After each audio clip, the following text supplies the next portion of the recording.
Roman Volkov sent the invitation himself. Hand-delivered, ivory envelope, gold ink, his personal seal pressed into black wax. To Naomi Carter, the woman he'd thrown away like she was nothing, he sent a front-row seat to watch him marry someone else. He wanted her broken. Wanted her there so Chicago's elite could see exactly what happened to women who couldn't survive his world. He expected a ghost to walk through those doors, trembling, humiliated, desperate for one last look at the life she'd lost. He had no idea what was about to land on his runway. If this story already has your pulse up, hit that like button and drop your city in the comments. I want to see how far this one travels. Now stay with me, because what happens next changes everything. The invitation arrived on a Tuesday. Naomi Carter was standing behind the bar at Lena's, a mid-tier restaurant on the south edge of Lincoln Park, when the courier walked in. He didn't belong there. His suit was too clean, his shoes too polished, and he held the envelope with two hands like it was something ceremonial. He looked around at the cracked leather stools and the Tuesday lunch crowd, office workers, a couple of retirees nursing soup, a delivery driver waiting on a takeout order, and his face did something involuntary, contempt, barely concealed. "Naomi Carter, he said. She was wiping down the bar with a rag that smelled like bleach and old citrus. She didn't look up immediately. "Depends who's asking. I have a delivery from Mr. Roman Volkov." The rag stopped. She looked up then, kept her face clean, kept her hands loose. She was 34 years old, dark-skinned, fine-boned, the kind of woman who had learned early that stillness was its own form of armor. She set the rag down slowly, dried her hands on her apron, and took the envelope. She didn't open it at the bar. She waited until her break, took it to the alley behind the kitchen, and stood with her back against the brick wall while the lunch traffic murmured on the other side of the door. She broke the seal with her thumbnail, pulled out the card, read it twice. "Mr. Roman Volkov and Ms. Victoria Ashford cordially request your presence at their wedding celebration." She stopped reading at "your presence." He'd invited her, personally. She could see the handwriting on the inner envelope, his handwriting, that sharp, angular scrawl she'd spent 6 years trying to forget. He hadn't had an assistant address it. He'd done it himself. She understood immediately what that meant. She'd spent enough time inside Roman Volkov's mind to know how it worked. He wasn't extending an olive branch. He wasn't being gracious in victory. He was setting a stage. He wanted her in the audience. He wanted Chicago to see her there, sitting in those chairs, watching him marry Victoria Ashford with her old money name and her Wicker Park penthouse, and her face that had never once been touched by anything as crude as hardship.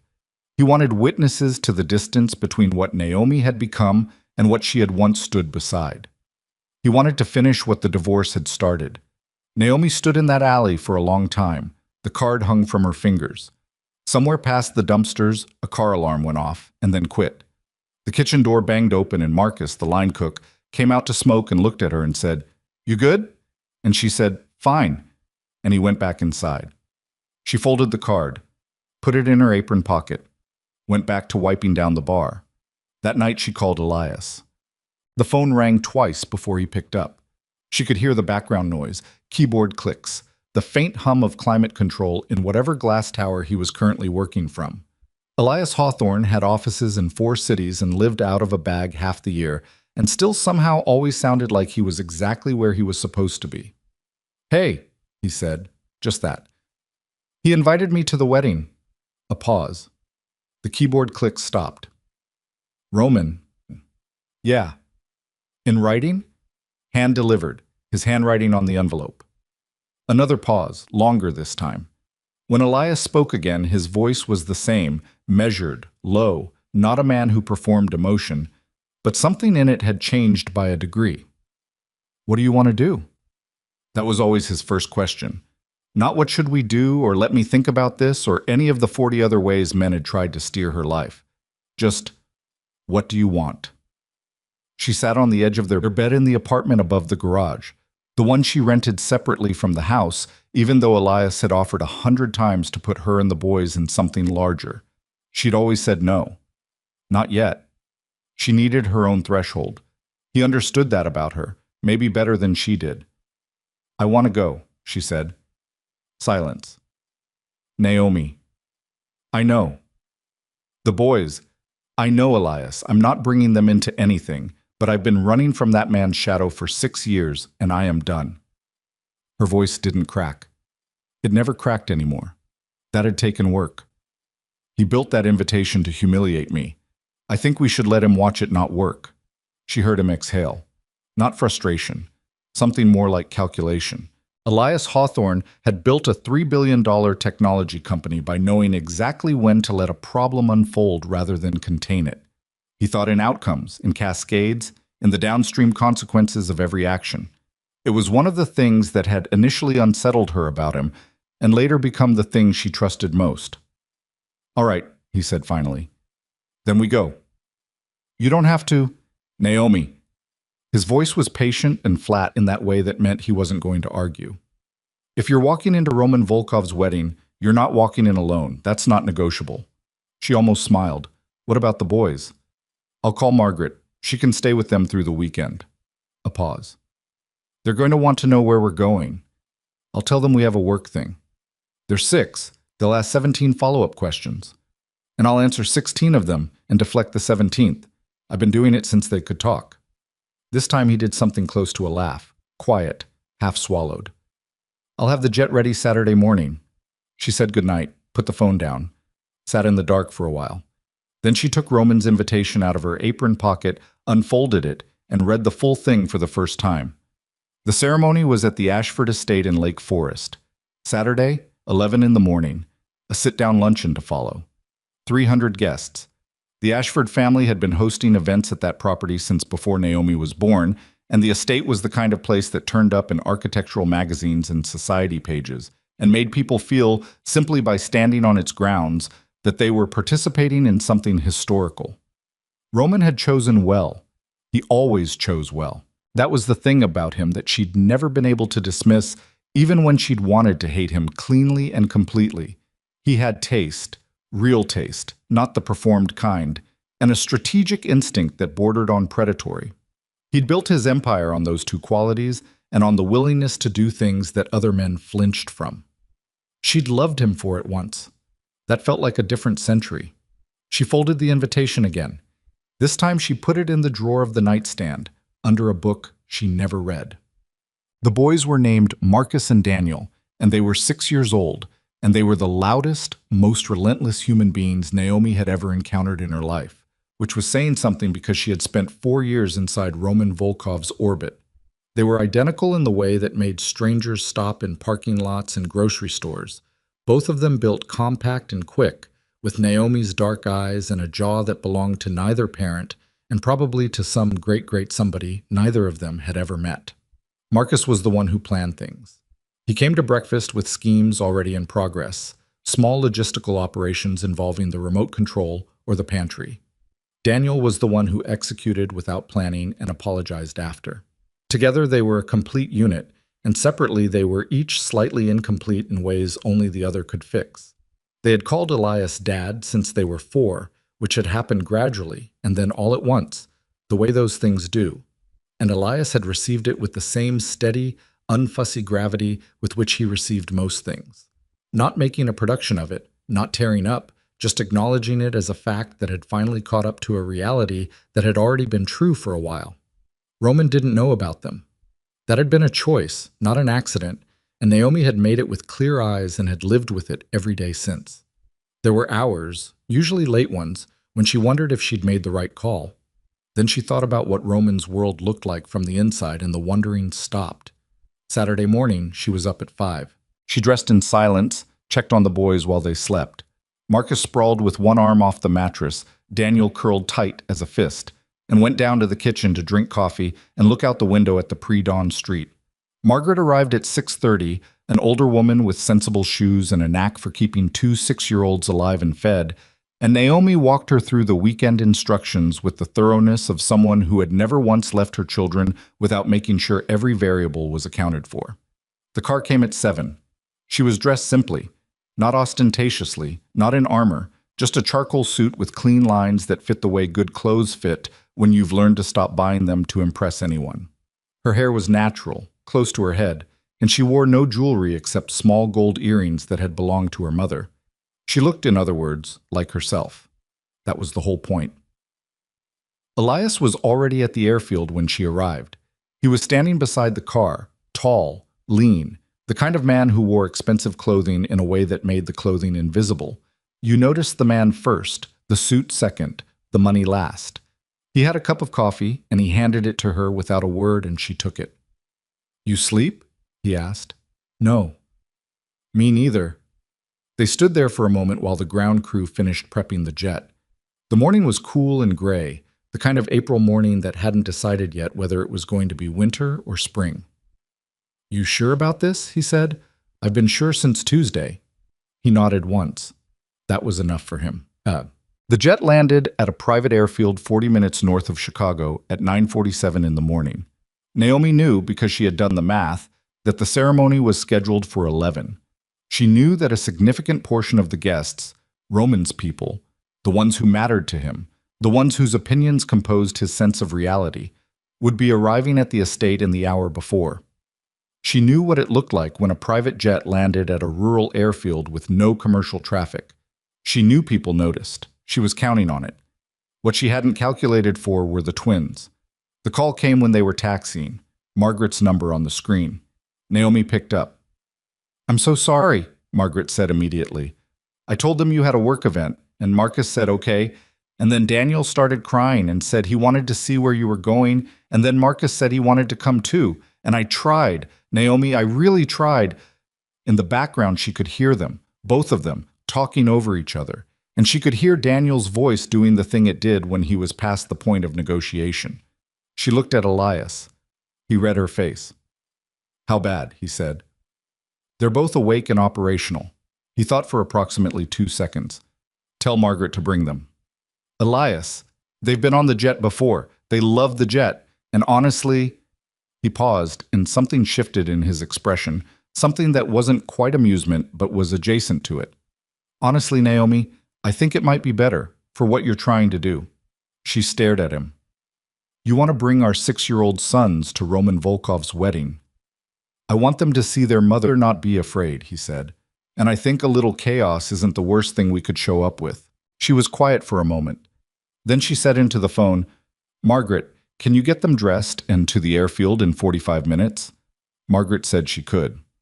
They landed at 12 minutes past 10. The airfield sat on the rural edge of Lake Forest, and it was small enough that the arrival of a Hawthorne Industries jet was already drawing looks from the 2 attendants who staffed the place. But that was fine. That was how information traveled. Not through announcements, but through eyes. The boys came off the plane in matching navy jackets that Margaret had packed because Margaret always packed for contingencies, and the moment the air hit them, they both lit up the way children did when given an unexpected adventure. Marcus immediately started cataloging the aircraft on the tarmac. Daniel ran 6 feet ahead and had to be called back. Naomi took each of them by a hand. "Are we going to a party?" Daniel asked. "Something like that," she said. "Is there going to be food?" "Yes." "What kind?" "The fancy kind." He considered this. "I don't like fancy food." "You'll eat what's there." "What if I don't like it?" "Then you'll sit there politely and not eat it." He thought about this for another moment. "Okay," he said, apparently deciding this was a workable arrangement. Elias came up beside her and took Marcus's other hand. Marcus looked up at him and said, "That's a Cessna citation, the small one." "You're right," Elias said. "How come we don't have one of those?" "We have a different kind." "Is ours better?" "Ours is bigger." Marcus nodded, satisfied. They walked toward the car. The Ashford estate was everything Roman would have wanted it to be.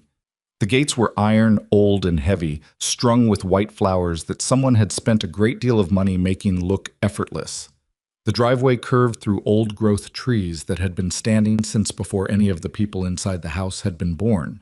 Valets in white shirts moved between arriving vehicles with the choreographed efficiency of a crew who'd been briefed and rebriefed. The main house itself sat at the end of the drive like a statement. 3 stories of pale limestone with tall windows and a south-facing terrace that overlooked a formal garden already laid out with white chairs and a floral arch at the end of an aisle, long enough to make a point about arrival. 300 guests. Roman had told people 300 guests, and from the volume of vehicles already parked in the side lots, He had delivered exactly that. The car stopped at the base of the front steps. A valet opened the door. Naomi sat still for 1 second. One. Then she got out. She was aware of it the moment it happened. That specific quality of attention that crowds produced when something unexpected entered their field. She had felt it before, in other contexts, and she knew what it was and what it wasn't. It wasn't celebrity, it wasn't beauty, though she'd been told she had that. It was incongruity. She was not who they expected to walk out of that car. Elias came around from the other side. The twins spilled out after him, both of them blinking in the late morning light, Daniel immediately grabbing Elias's hand, Marcus already looking at the house like he was evaluating it. Elias rested one hand at the small of Naomi's back, not possessively, not performatively, just there. And they walked up the steps together. She saw the first person recognize her about halfway up. A woman in a pale blue dress, whose name Naomi couldn't remember, but whose face she knew from the years when she'd stood beside Roman at things like this. The woman's mouth moved slightly, forming something that wasn't quite a word, and her eyes went from Naomi to Elias, to the boys, and back to Naomi. Good, Naomi thought. Let it travel. Inside, the entry hall of the Ashford estate was cream and gold and tall as a cathedral, and it smelled like the kind of floral arrangement that cost more per vase than Naomi made in a month at Lena's, which was fine. She'd stood in rooms like this before. She'd learned to be unbothered by rooms. A young woman in a headset intercepted them near the guest registry. Name, please? Naomi Carter, Naomi said. The woman scanned her list. Found it. A very brief flicker of something. Surprise, recalibration. And then the professional smile clicked back into place. Of course, Ms. Carter. And your guests? Elias Hawthorne, Naomi said, and Marcus and Daniel. The woman wrote nothing down after Elias's name. She just looked up. Elias Hawthorne was not a name that required spelling. His face had been on the cover of 3 business magazines in the past 18 months. There were profiles of him in places that people who attended Lake Forest estate weddings actually read. The young woman's composure held, barely, and she said, "Welcome," and directed them toward the terrace. They had been inside the house for 4 minutes. By the time they reached the terrace doors, Naomi could feel the information already moving. Roman was not outside yet. The ceremony wasn't due to start for another 20 minutes, and the groom, she knew, would be sequestered somewhere doing whatever Roman Volkov did in the minutes before a performance, because that was how he thought about public events, as performances, as productions in which he was always the lead and the director simultaneously. He would emerge at exactly the right moment. He always did. She chose seats 4 rows from the front on the left side of the aisle. Not the front. That would have been obvious. 4 rows in was deliberate, close enough to be seen, far enough to look like she wasn't trying. Daniel immediately asked how long they had to sit. A while, she told him. How long is a while? Longer than you want and shorter than it feels. He leaned against Elias's arm and went quiet, which was about as much as could be expected. Marcus had found a beetle on the armrest of the adjacent chair and was examining it with the focused intensity he brought to everything. Naomi sat with her hands folded in her lap and looked at the floral arch at the end of the aisle. Around her the crowd settled and murmured and occasionally went still, in the way crowds did when they became aware of a current running beneath the surface of their gathering. She didn't look around. She didn't need to. She could feel it, the glances, the whispers, the way information passed between people who knew each other well and were trying not to be caught passing it. Elias leaned slightly toward her. "3rd row on the right," he said, barely moving his lips. "Gray suit, watching you." "I see him." He was on Volkov's security detail 2 years ago. She had recognized him too. His name was Gregor, and he had a face like a fist and eyes that never stopped moving. He was speaking quietly into his collar, reporting. Good. Let Roman know. Let him hear the name, hear the description. Let him spend the next 15 minutes trying to understand what it meant before he walked out to take his vows. That was what she'd come for. Not the confrontation. She didn't need the confrontation. She needed him to feel the thing he'd tried to make her feel. Just once, just briefly. The vertigo of walking into a room and realizing you've misread it completely. The music started. The guests rose. and Roman Volkov appeared at the far end of the terrace. I was 41, and he looked like what he was. A man who had spent his whole life being the most dangerous person in any room he entered, and who wore that knowledge the way other men wore confidence. Broad through the shoulders, dark-suited, the gray at his temples that had come in early and that he'd never done anything about because it served him. He moved down the aisle with the controlled ease of someone who had trained himself over decades to never let his body show what his mind was doing. Naomi watched him. He was looking straight ahead, performing the groom, the ceremony, the 30-second walk from the doors to the arch.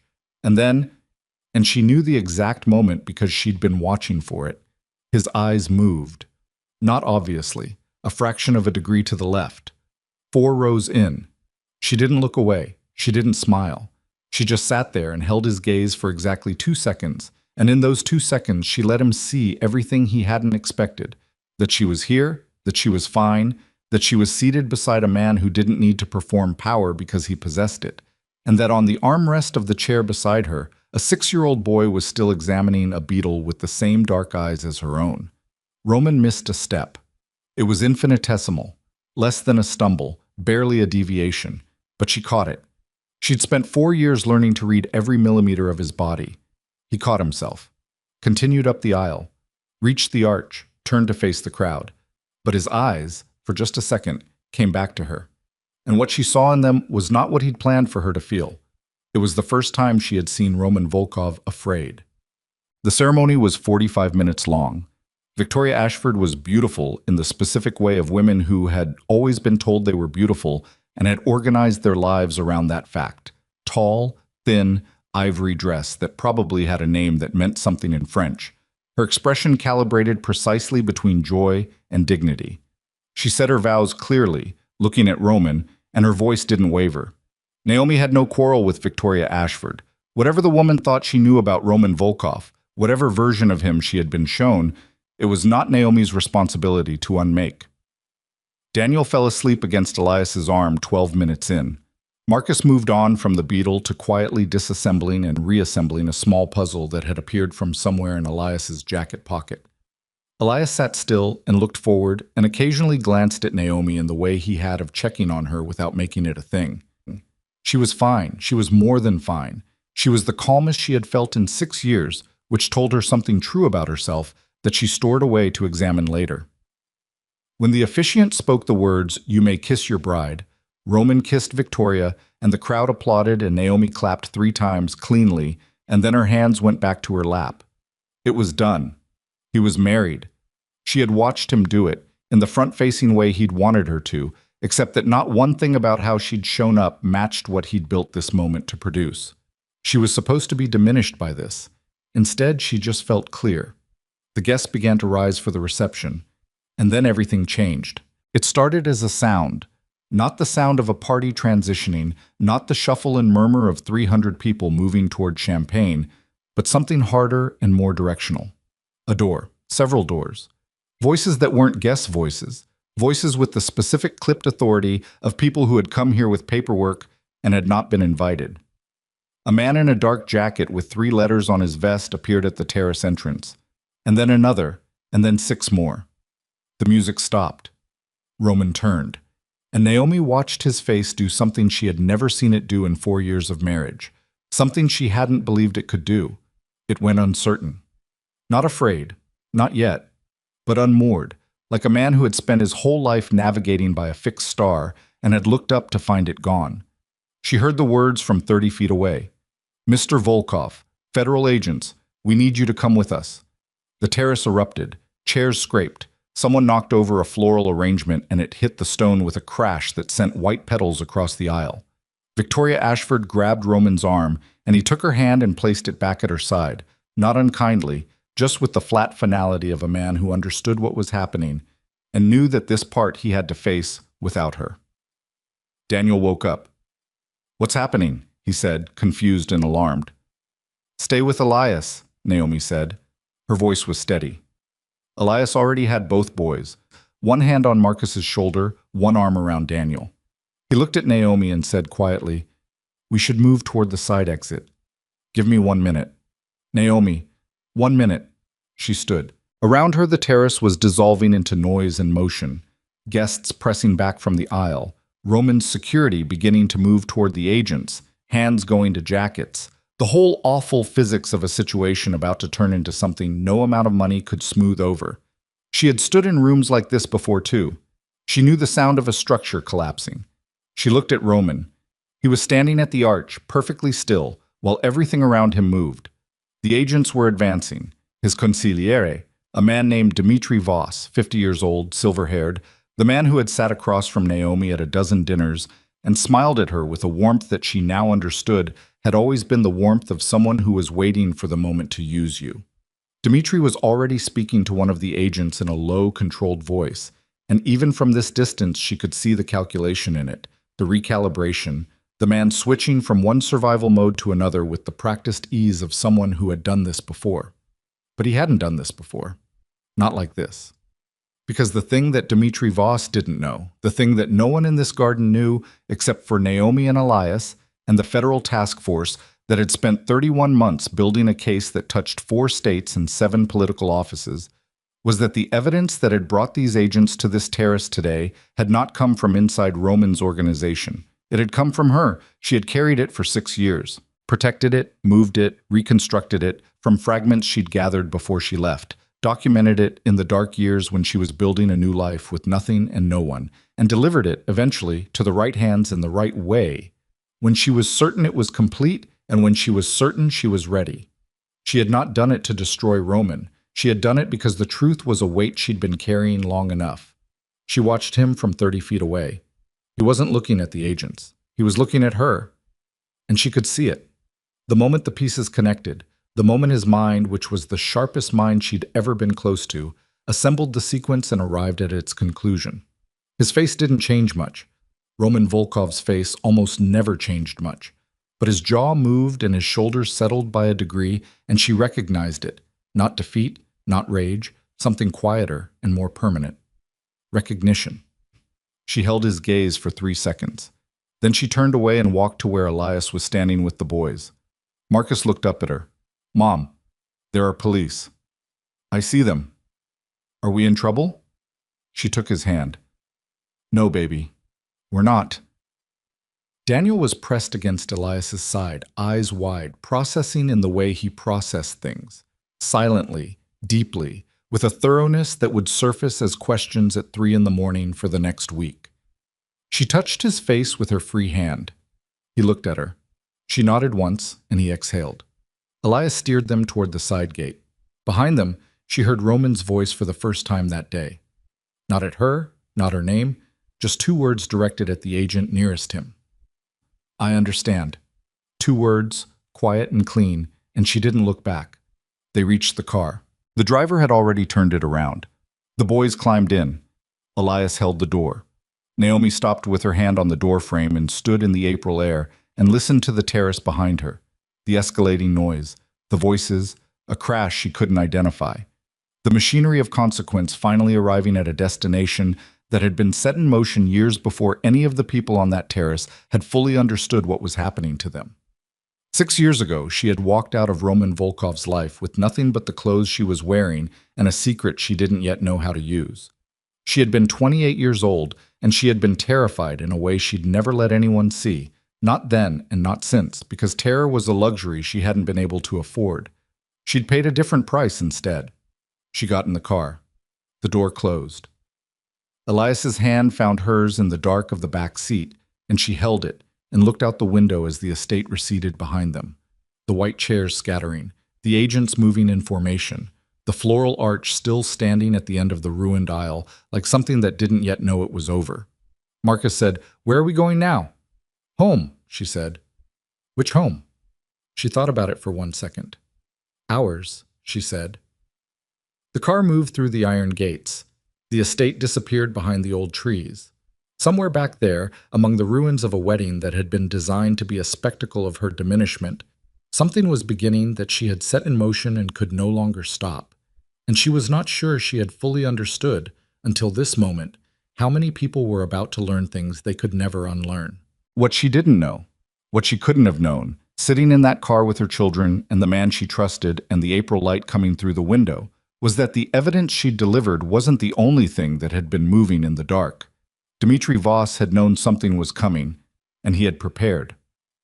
The car was 20 minutes from the airfield when Elias's phone began to move. Not ring. Move. The way phones did when multiple calls were arriving simultaneously and the device couldn't keep up with its own urgency. He looked at the screen and didn't answer any of them. He turned it face down on his knee and looked out the window at the flat April countryside and said nothing for a moment. And Naomi, who had learned to read his silences the way she'd once learned to read Romans, waited. "Lena Park," he said finally. Naomi turned. "What about her?" "She's been trying to reach me since 10 this morning, before we landed." He paused. "She's the U.S. attorney, Naomi. If she was calling before the agents moved on the estate." "It means the timeline moved up," Naomi said. "It means something changed." They looked at each other across the back seat.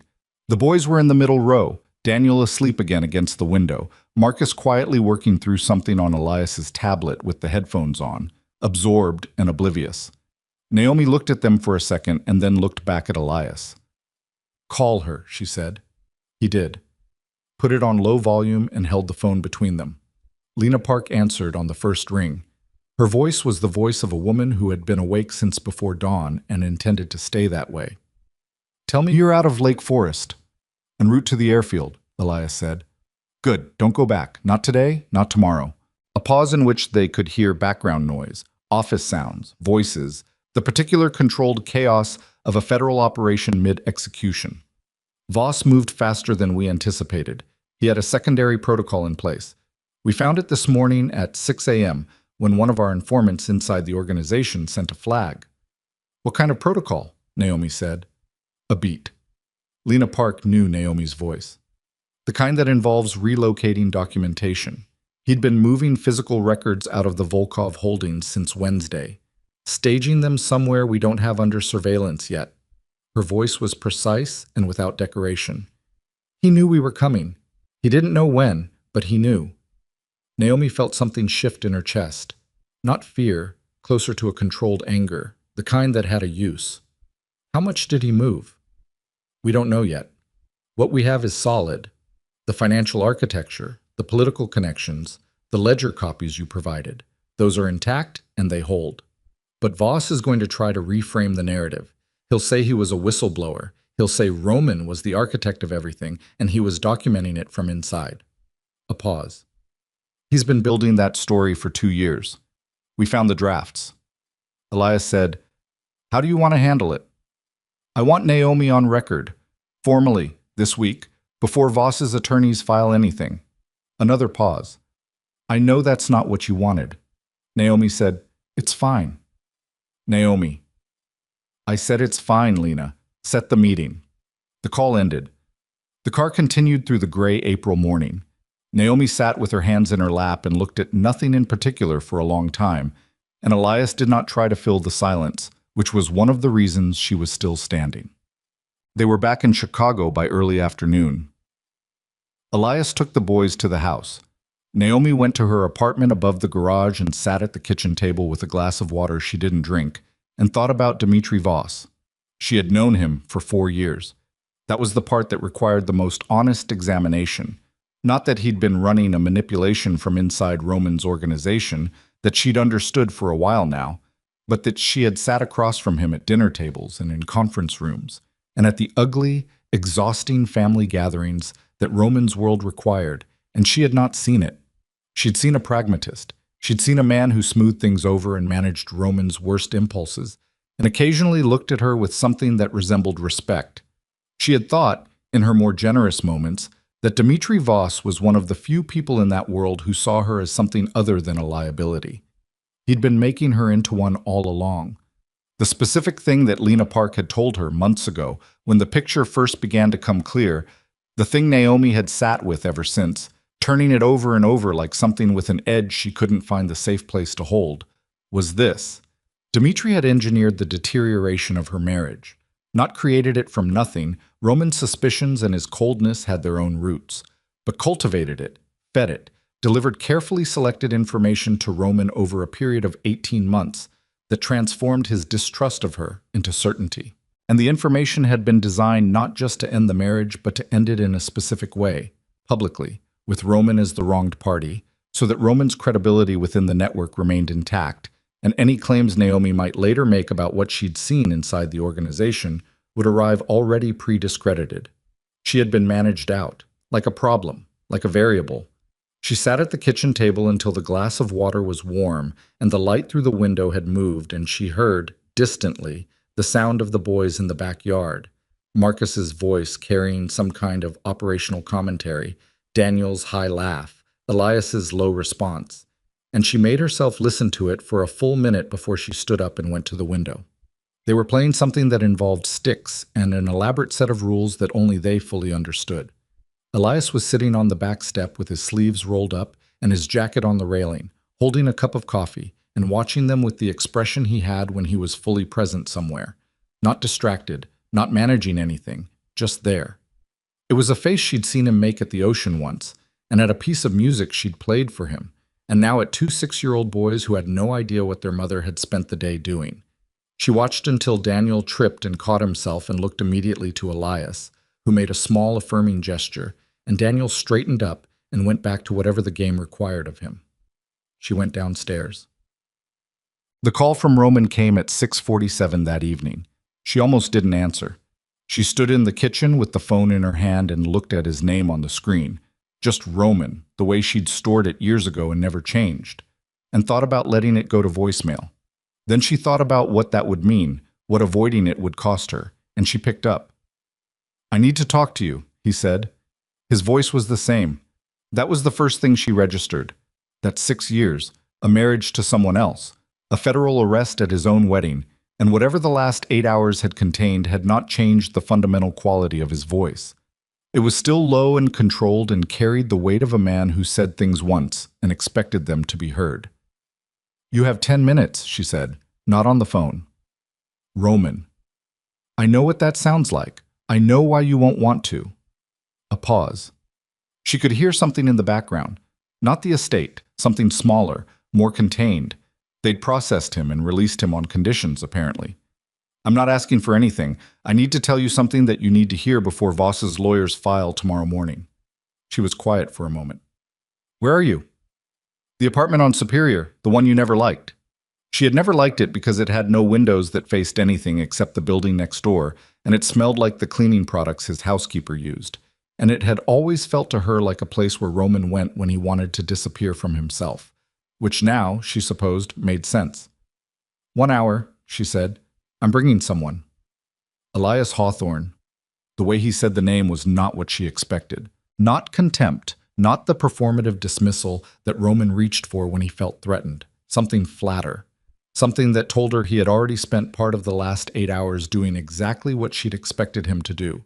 Finding out exactly who Elias Hawthorne was, what he built, what he was worth, and most importantly, what his presence at that wedding had meant. "Yes," she said. "Fine," said Roman. "Us." The apartment on Superior was on the 14th floor of a building that had been expensive once and was now merely adequate, which was the kind of place Roman kept specifically because no one who knew him well would look for him there. The doorman didn't blink at them. The elevator was slow. Elias said nothing in the elevator. He'd said very little since she'd told him about the call, just asked twice if she was sure and accepted her answer both times.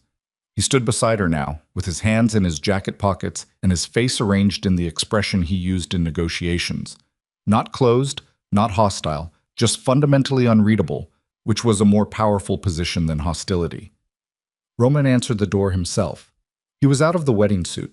Dark pants, a gray shirt, no jacket, the sleeves pushed up. He looked, without the ceremony and the production of the estate, like what he was. A man in his 40s who had spent decades running something that required constant force of will, and who was now, for the first time in a very long time, running on no sleep and damaged infrastructure. There were lines around his eyes that she didn't remember and a set to his jaw that she did. He looked at her first, then at Elias, then back at her. "Come in," he said. The apartment was exactly as she remembered. The inadequate light, the clean surfaces that a cleaning service maintained without warmth, the one painting on the wall that Roman had bought at an auction years ago, and that she had never understood his attachment to. She sat on the couch. Elias stood near the window. Roman stood in the middle of the room like a man who didn't know how to be a guest in his own space. Say what you need to say, Naomi told him. He looked at her for a moment. You're the one who gave them the evidence. Yes. No pause on her end. She'd decided years ago that when this moment came, she wouldn't perform anything around it. No apology, no justification, no theater. Just the truth, stated cleanly.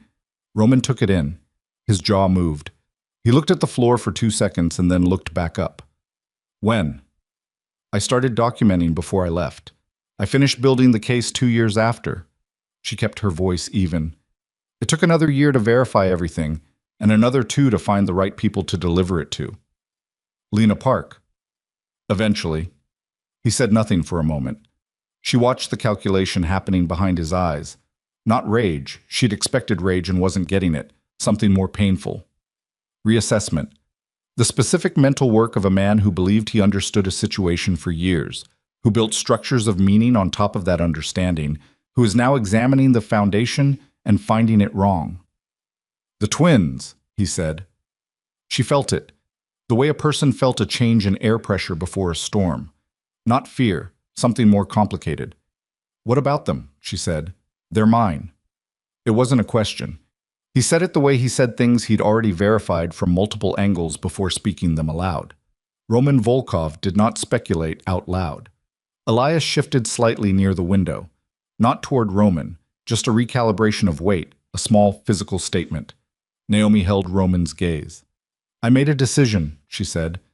I made it when I left and I've lived with it and I would make it again. That's not an answer. It's the only answer I'm going to give you tonight. Something moved across his face. Not grief exactly. Roman's emotional range had always been compressed by the requirements of his life, squeezed into a narrow band between control and controlled anger, but something adjacent to it, something that lived in the same neighborhood. He looked at her, and for just a moment she saw the version of him that only ever appeared in the smallest hours of the night, the version that she had spent 4 years trying to convince herself was real, and that she now understood had been real and insufficient at the same time. I have to ask you something, he said. His voice had dropped a register. Then ask. Dmitri. He said the name like it cost him something. How long did you know? She was quiet for 3 seconds. I suspected from the 2nd year of our marriage. I had enough to be certain by the time I left. Roman closed his eyes, opened them. The expression that crossed his face in that brief interval was not something she'd ever seen from him before, and it would take her a long time afterward to find the right word for it.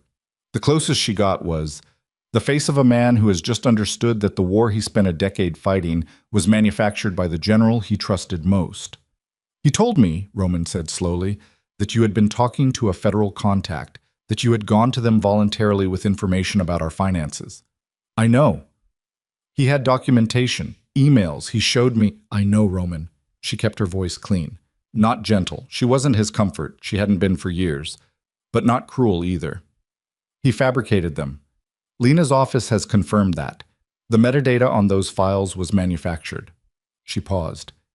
He needed you to push me out before I could piece together what he was doing from inside. I was the only person close enough to you to see it. Roman stood very still. The apartment hummed around them with its inadequate light and its cleaning product smell. She could see the specific work happening behind his face, the dismantling of a structure he'd spent years reinforcing, belief by belief, decision by decision. She knew what that work felt like. She'd done it herself. He's going to say it was all me, Roman said. Yes. He's going to give them every piece of documentation he's been building and present himself as the man who stayed inside a criminal organization for years to expose it. His voice was flat, factual. And some of it will stick, because some of it will be true. I did the things I did. I made the decisions I made. I can't undo that. No, she said. You can't. He looked at her for a long moment. Why did you come today? To the wedding. It was the first genuine question he'd asked. Not a verification, not an accusation, just a question without a pre-built answer slotted behind it.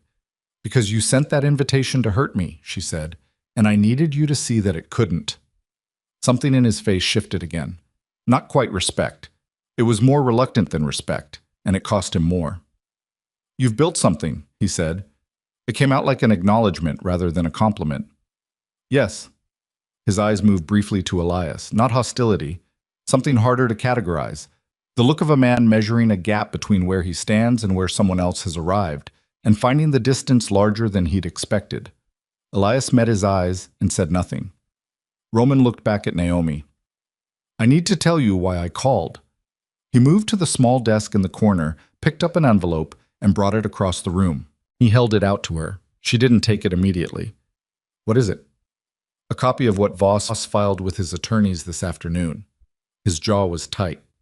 "He's named you as a co-conspirator.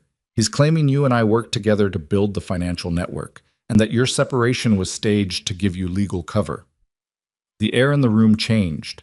She could feel Elias go still near the window. Not the negotiator's stillness, something sharper. "That's false," she said. "I know it's false, but it's documented. He's built a file on you going back 8 years. He's been building it in parallel with the case against me." Roman set the envelope on the coffee table in front of her. "He was covering 2 exits at once. If the operation held, he'd hand me to the feds and walk away as a hero. If it started to collapse, he'd fold you into it and use you as leverage to negotiate his own deal." Naomi looked at the envelope. She didn't touch it. "When did you find this out?" she said. "This afternoon. My attorney got a copy of the preliminary filing." He paused. "I'm telling you now because Lena Park needs to know tonight. If she doesn't move to preempt the filing before 9 a.m. tomorrow, Voss's version enters the record first and it becomes significantly harder to excise." She looked up at him. "Why are you helping me?" He held her gaze. His face was tired in a way that had nothing to do with sleep. "Because I put you in this position," he said. "Not all of it. Not the choices you made. But the fact that you were ever inside that world at all. That's on me." He paused. "And because whoever I was not going to stand here and let Dmitri Voss finish what he started." The room was quiet for a moment. The old building settled around them. Naomi reached out and picked up the envelope. She stood. Elias was already moving toward the door. She stopped and looked back at Roman one more time, and what she saw in his face was not something she had words for yet. Not redemption. It was too raw and too early for that. But the beginning of something honest in a man who had spent his whole life building walls between himself and honesty. "Call your attorney back," she said. "Tell them you're cooperating fully. Not negotiating, cooperating. There's a difference, and Lena Park will notice it." He said nothing. "Roman." "I heard you." She left. In the elevator going down, Elias held the envelope while she pressed her palms flat against the cool metal wall and breathed through the weight of the last 12 hours. He didn't ask if she was okay. He knew better by now. The doors opened. They walked through the lobby and out into the Chicago night, and Naomi pulled out her phone and dialed Lena Park's number as the cold air hit her face. And somewhere above them on the 14th floor, Roman Volkov was standing in a room that suddenly felt smaller than it ever had before, because the woman he had spent years underestimating had just handed him the only exit he had left, and they both understood she hadn't done it for him. She'd done it because Dmitri Voss had made one critical error. He had assumed that when Roman threw Naomi away, she would stay thrown. And now, with Lena Park's voicemail picking up in her ear and the night air cold and sharp against her face, Naomi left a message in 3 sentences that would set in motion a sequence of events that none of them, not Roman, not Dmitri, not even Elias, who knew more than anyone, would be able to stop once it started. Lena Park called back at 8:53 in the evening. Naomi was sitting at the kitchen table in her apartment with the envelope open in front of her and a legal pad beside it, where she'd been making notes in handwriting that was getting tighter and more compressed as the night went on. Elias was on the couch with his laptop, moving through something quietly, not talking. The boys were asleep at the house 2 blocks over with Margaret, and the apartment had the specific quality of silence that happened when children were present in a life but not in the room. Their absence felt inhabited rather than empty. She picked up on the first ring. "I read your message 3 times, Lena said, without preamble. "Then I read it again." And I need you to tell me exactly what Roman told you, word for word, as close as you can get." Naomi told her. She went through it methodically, the way she'd trained herself to relay information, not editorializing, not emphasizing, just the sequence of what was said and in what order. Lena listened without interrupting, which was one of the things Naomi had come to trust about her. The woman did not perform listening. She actually did it.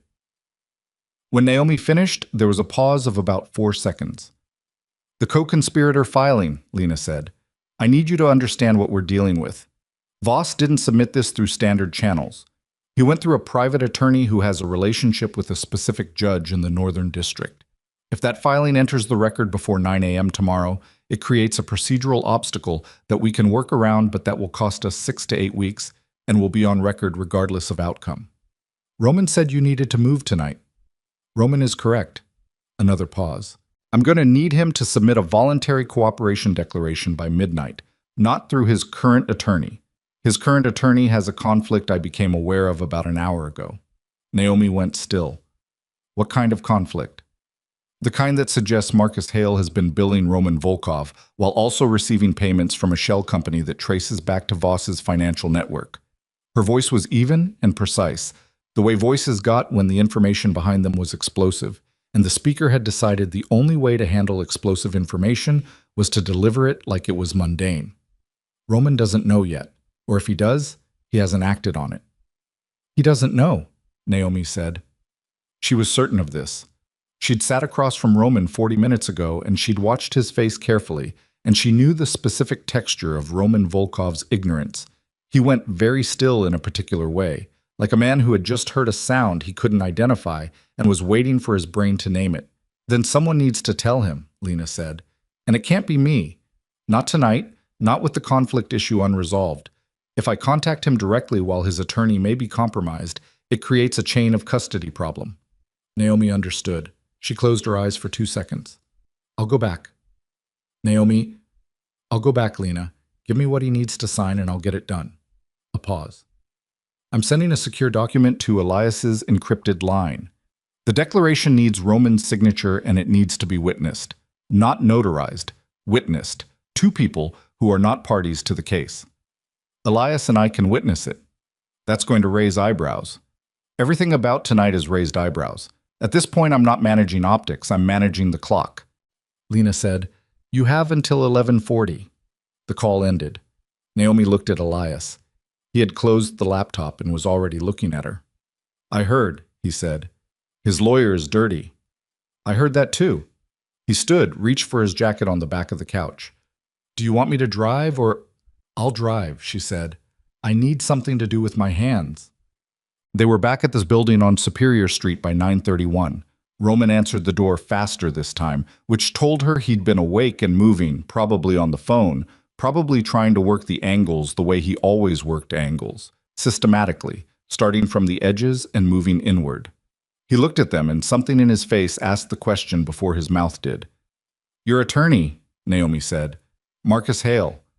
How long have you been using him?" Roman's eyes sharpened. 4 years. Why? Lena Park became aware tonight that he has a financial relationship with one of Voss's shell companies. She kept her voice clean and direct. "He's been billing you while feeding information to the other side." The silence that followed had a specific weight to it. She'd expected anger. Roman's anger was a physical thing. It took up space. It changed the temperature of a room. What she got instead was something worse, a man who had been stripped of one more layer of what he thought he knew, and who was now standing in the wreckage of his own intelligence with nothing left to be proud of. "How long?" he said. His voice was very quiet. "Unknown. Could be the full 4 years. Could be less." He turned away, walked to the window, stood there with his back to them for a moment, looking out at the building next door, the brick wall and the narrow strip of street lamp. His right hand was at his side and the fingers were moving. Not a tremor. Roman didn't do tremors, but the controlled mechanical movement of a man who was using his body to manage something his mind couldn't hold still. "He told me about you," Roman said to the window. 3 years ago. "He told me you had opened a channel with Park's office, said he had confirmation from a source inside the U.S. Attorney's team." Naomi said nothing. "I already knew by then, already believed it. Dmitri had been building that case for a year." He paused. "Marcus Hale told me the same story, separately, with different details that aligned just enough to make it feel verified from two independent sources. He turned around. It wasn't two sources. It was one machine with two mouths. No, she said. It wasn't. He looked at her. Roman, think about what you just said. Dmitri builds the narrative. Your attorney, who is connected to Dmitri's money, delivers corroborating detail. You receive what feels like independent confirmation of a lie that was constructed in a single room. She kept her voice even, not gentle, not cruel, just exact. You were managed, the whole marriage, start to finish. Not your feelings. Those were yours. But every piece of external evidence you used to justify what you believed about me was manufactured by the same man. He stood very still. The emails he showed you, she continued, the conversation records, the contact with the federal office that supposedly proved I was building a case against you. All of it came from Dmitri, curated and timed to hit you at the moments when you were already most inclined to believe it. She paused. I know this because I've spent 2 years sitting with Lena Park's forensic team going through every document he produced. The fabrication is sophisticated. It would have fooled most people. I'm not most people, he said. No, she said. You're a man who built his entire life on the principle that trust was a liability, which made you exactly the right target. Dmitri didn't have to convince you I was a threat. He just had to give you permission to believe what you already feared. The room was silent for a long moment. Roman looked at her with an expression she didn't have a name for. It was too complicated and too unguarded for a man who had spent 40 years building a face that gave nothing away. Something in it made her look away first, which she hadn't expected. There's a declaration, Elias said from near the door, and his voice was steady and businesslike in the way that told Naomi he'd made a decision to take the weight of the transition so she didn't have to. Lena Park needs your signature by 11:40. Voluntary cooperation, no negotiation, full disclosure. Naomi and I witness it. Roman looked at him for a long moment. Two men measuring each other across a room, which was something that might have been charged with a different kind of energy on a different night, but tonight was just two people who both wanted the same thing resolved cleanly. All right, Roman said. He signed at 10:12. Naomi and Elias witnessed it. No one said anything ceremonial about it. Elias photographed each page and transmitted them through his encrypted line to Lena's office, and Lena's assistant confirmed receipt at 10:19, and that was that. The largest voluntary cooperation declaration in the Northern District's Organized Crime Division in 11 years, signed in a poorly lit apartment on Superior Street by a man in a gray shirt with his sleeves rolled up, witnessed by his ex-wife and her partner. Naomi was putting her coat on when her phone rang. Unknown number. She almost didn't answer. Then she looked at the prefix. It was routed through a server she recognized, one that Lena's office used for protected communications. And she picked up. It wasn't Lena. The voice on the other end was male, low, with the specific flat affect of someone who was choosing their words with extreme care. Miss Carter, my name is Agent Theo Brandt. I'm the operational lead on the Volkov case. A pause.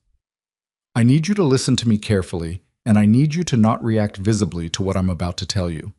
Are you in a location where you can step away from other people for a moment? She looked at Roman. She looked at Elias.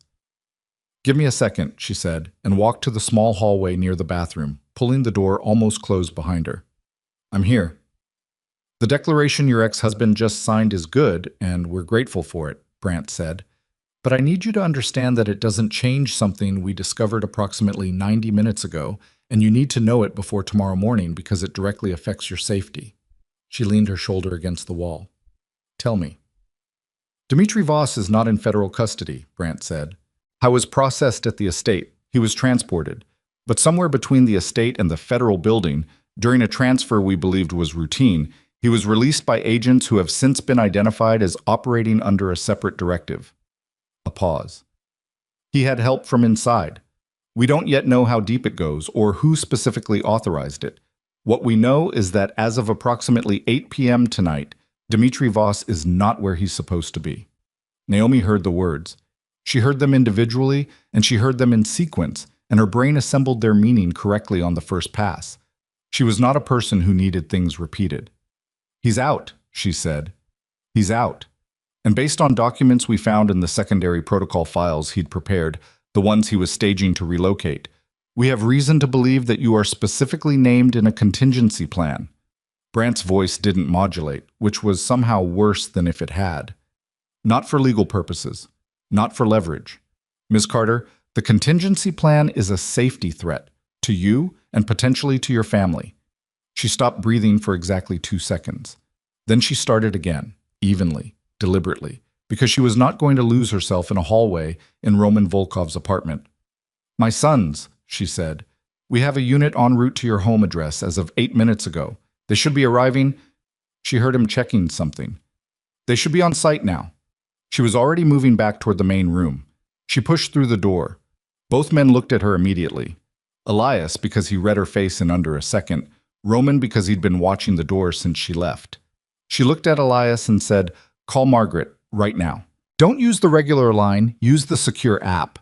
She was pulling her coat on as she spoke. Tell her not to open the door for anyone until she sees a federal badge through the camera. Elias had his phone out before she finished the sentence. Roman stood. What happened? Voss is out, she said. He had inside help. Something crossed Roman's face, and this one she recognized. This one she'd seen before. The specific expression he had when a situation had passed the boundary where calculation was useful and entered the territory where action was the only currency. His jaw set. His shoulders dropped by a fraction, which on Roman meant the opposite of what it meant on most men. It meant he'd shed the weight of deliberation and was moving to something simpler and more dangerous. Where are they going? He said. I don't know yet. The boys are with a sitter. Agents are already there. That's not... He stopped. His voice was very controlled. Naomi, federal agents outside a house do not stop someone who knows what Dmitri knows about countering federal presence. He trained half the security apparatus that those agents are working from. He looked at her, and she saw it again. The thing she'd seen at the wedding, the thing she still didn't have a name for, except that it was real, and it was pointed entirely at the 2 children he had not known about until this afternoon and had apparently, in the hours since, decided were his to protect. We need to move them. Elias came back into the room. Margaret has them. Agents are on site. She confirmed visual on the badge. He looked at Naomi.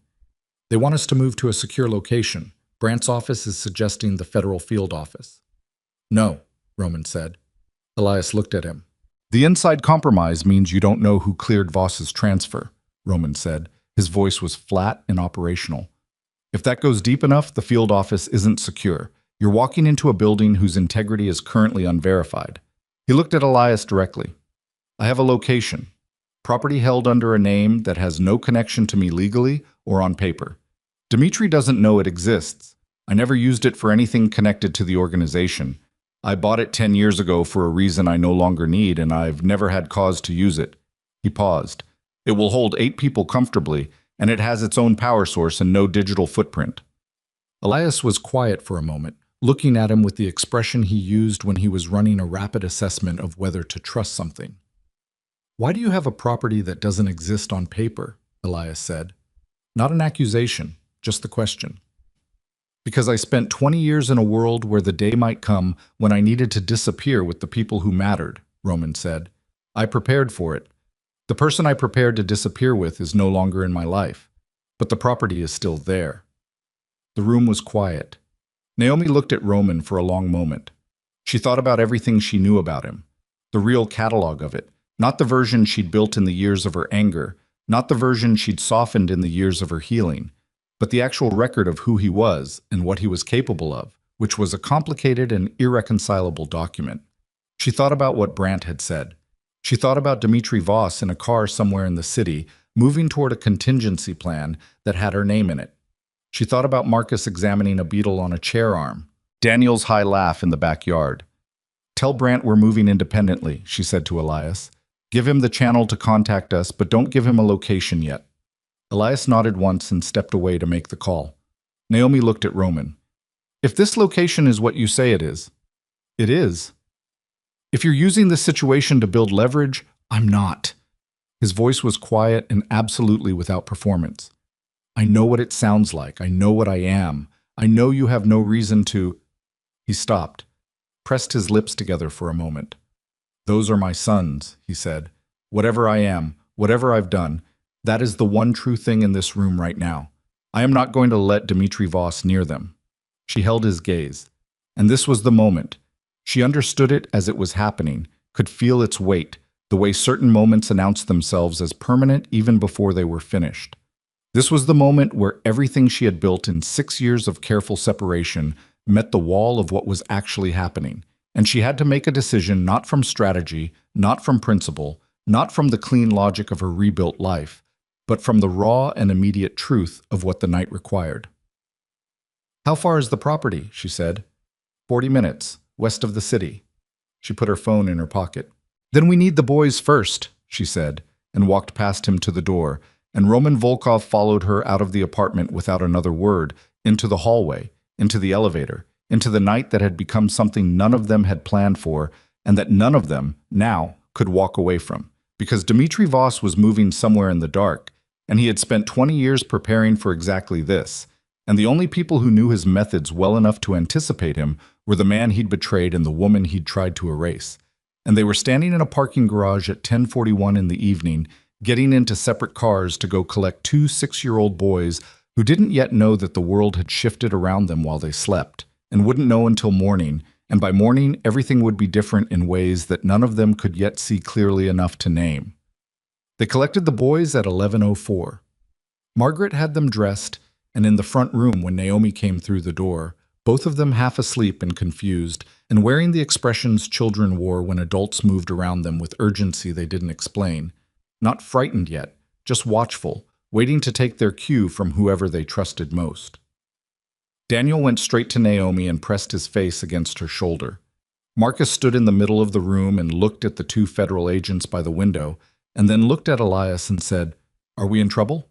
And Elias said, "No." And Marcus decided to believe that. Roman was in the car outside. Naomi had made that decision in the garage. He didn't come in, didn't stand in the doorway of the house where her children lived and slept. Not tonight, not yet. There was a sequence to things, even in emergencies, and that particular sequence had not yet arrived. She got the boys into their coats, grabbed the go bag she kept in the hall closet. She'd assembled it 2 years ago at Lena's suggestion, and she'd hoped every day since that she'd never need it, and she was now profoundly grateful for the version of herself who had packed it anyway. She embraced Margaret at the door and said something brief, and the older woman pressed her hand and didn't ask questions because she was perceptive enough to understand that questions cost time.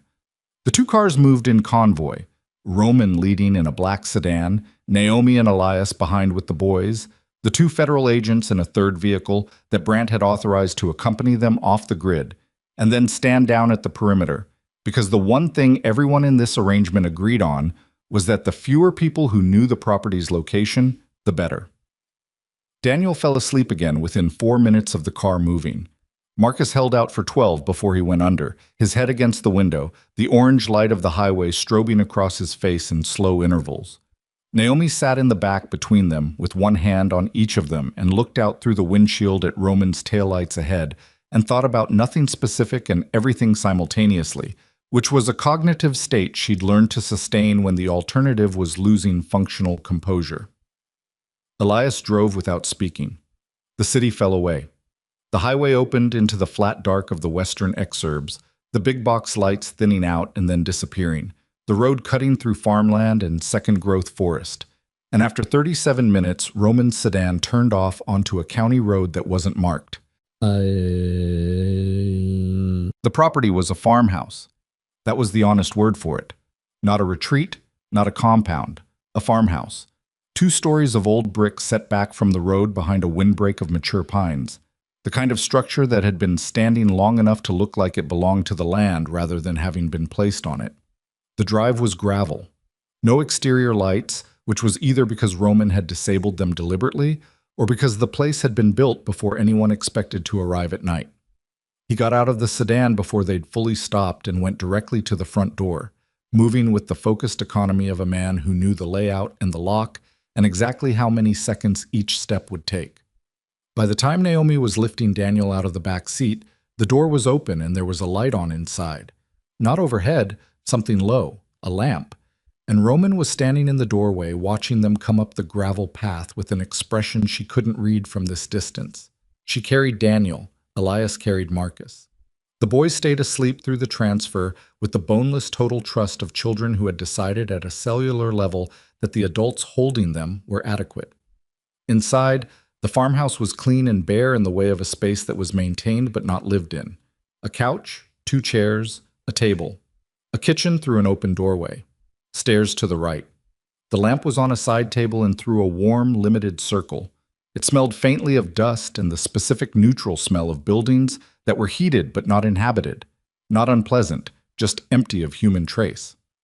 Naomi got Daniel onto the couch and removed his shoes.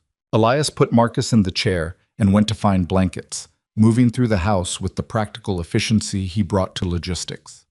Roman stood near the door and watched all of this without offering to help, which Naomi understood was not indifference, but the specific paralysis of a man who doesn't know his role in a space and is unwilling to occupy it wrong. When both boys were settled, she straightened up and looked at Roman. "Perimeter," she said. He nodded. "I'll go." "Take Elias." He looked at her. Something moved in his face, not objection, more like a recalibration. And then he looked at Elias, who had returned with a folded blanket and was draping it over Marcus with the care of someone who had been doing this for 2 years and knew exactly which way Marcus liked the edge folded. "When you're done," Roman said. Elias finished with the blanket, looked up, looked at Naomi. She gave the small nod that meant it's all right. And he stood and the 2 men went out the front door into the dark without further discussion, which was something she would think about later. The fact that it had happened that cleanly, without ego or negotiation, in the middle of the worst night any of them had lived through. She sat on the edge of the couch beside Daniel and listened to him breathe. Her phone showed 11:58. Lena Park's team had the declaration. The filing window would be closing. Somewhere in the Northern District, procedural machinery was turning in their favor, and somewhere in the city, Dmitri Voss was moving with a plan she didn't have the full shape of yet. At 12:09, Brandt called. "The co-conspirator filing was blocked," he said. "We got in front of it. That's the good news." She heard the construction of that sentence. "What's the bad news?" "We tracked Voss's phone to a location on the west side and sent a unit. The phone was there. Voss wasn't. It was a decoy. He's been running a clean secondary device. We don't have the number." A pause. "We also found the vehicle that transported him from the estate. It was left at a parking structure in Evanston. We're processing it, but the preliminary read is that he transferred there and then went dark." "He's been planning this for a while," she said. "Years, most likely. Miss Carter—" Brandt paused in the way people paused when they were about to say something they'd been briefed to say carefully. "We're operating on the assumption that Voss knows about your sons. The contingency documents we recovered reference dependent leverage as a specific instrument. That language, in the context of his documented methods, means—" "I know what it means," she said. Her voice was level. Her hand on Daniel's back was level. Everything on the outside of her was level. "He'd use them to control me. To control you and potentially to control Roman Volkov, yes. 2 points of leverage from a single action." Brandt's voice was careful. "Our assessment is that he will not move tonight. He's dark, and he's repositioning, and he needs time to establish a safe operational position before he acts. But by morning he'll have found a way to locate us," she said. "That's the concern." "Who inside your organization authorized the transfer?" A longer pause. "That is still being determined." "Brandt. Ms. Carter, that is genuinely still— Is it someone with access to the case files?" The pause told her enough. "Okay," she said. "Don't call this number again unless it's an emergency. I'll reach out at 6 a.m. She hung up. She sat in the quiet of the farmhouse with her child's breathing against her palm and thought about the shape of what they were inside. Not a refuge, she understood now, but a perimeter, and a perimeter was only as good as the people holding it. Roman and Elias came back inside at 12:31. She could read both of them from across the room. Elias first, because she knew him better, the set of his shoulders, and the particular economy of his movement, telling her that whatever had happened outside had produced some kind of shift in the atmosphere between the 2 men. Not hostility, but something that had been unnamed and was now named. Roman second, tighter than when he'd left, his jaw carrying the tension of information received and not yet shared. "Tell me," she said. Roman looked at Elias. "Tell her," Elias said. Roman crossed the room and sat in the chair across from her. He leaned forward with his elbows on his knees and looked at her directly, the way he did when he'd decided that the situation no longer had room for anything except the thing itself. 3 months ago, he said, Dmitri came to me with a proposition.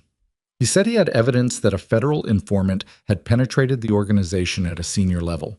He said the informant was feeding case-building information to Lena Park's office, and that if I didn't authorize a specific countermeasure, the organization was finished.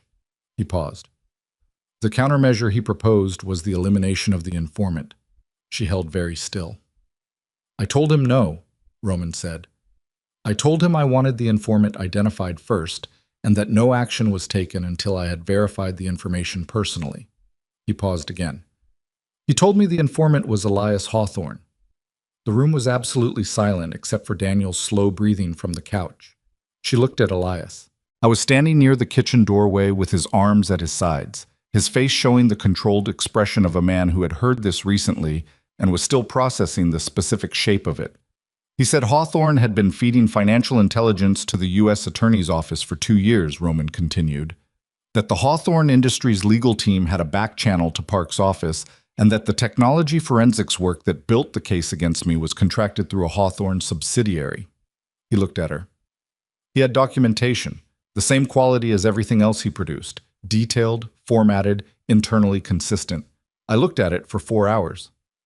And, she said. And I didn't authorize anything, Roman said, because by that point I was already beginning to understand that Dimitri's documentation had a pattern. Every target he produced evidence against was a person with access to the truth about him. You first. Then apparently Hawthorne. He looked at the floor.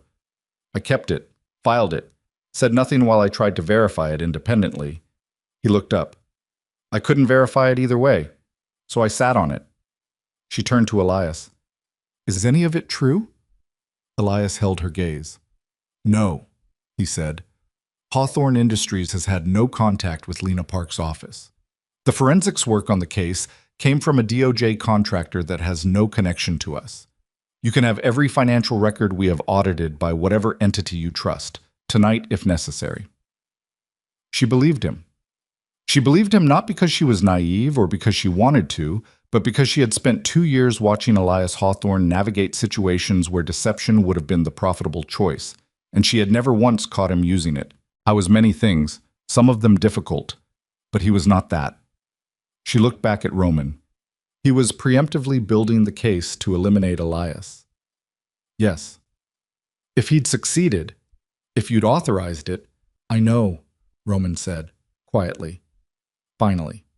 She let that sit for a moment. She let it sit because she needed it to be real before she responded to it, and making things real required a second of deliberate contact with their full weight. The full weight of this one was, the man she had once been married to had been handed a fabricated reason to have the man she now loved killed, and the only thing that had stood between that fabrication and its execution was Roman's own instinct that something was wrong. Why didn't you tell me, she said, tonight, at the apartment? Because I was still deciding if you needed to know. Roman.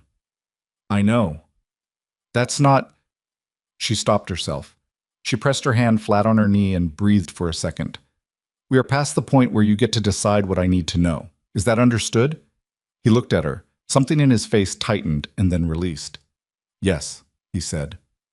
All right. She stood. Brandt says Voss is dark. He's repositioning, which means he's acquiring something, either a location, a resource, or a contact. He won't move until after dawn.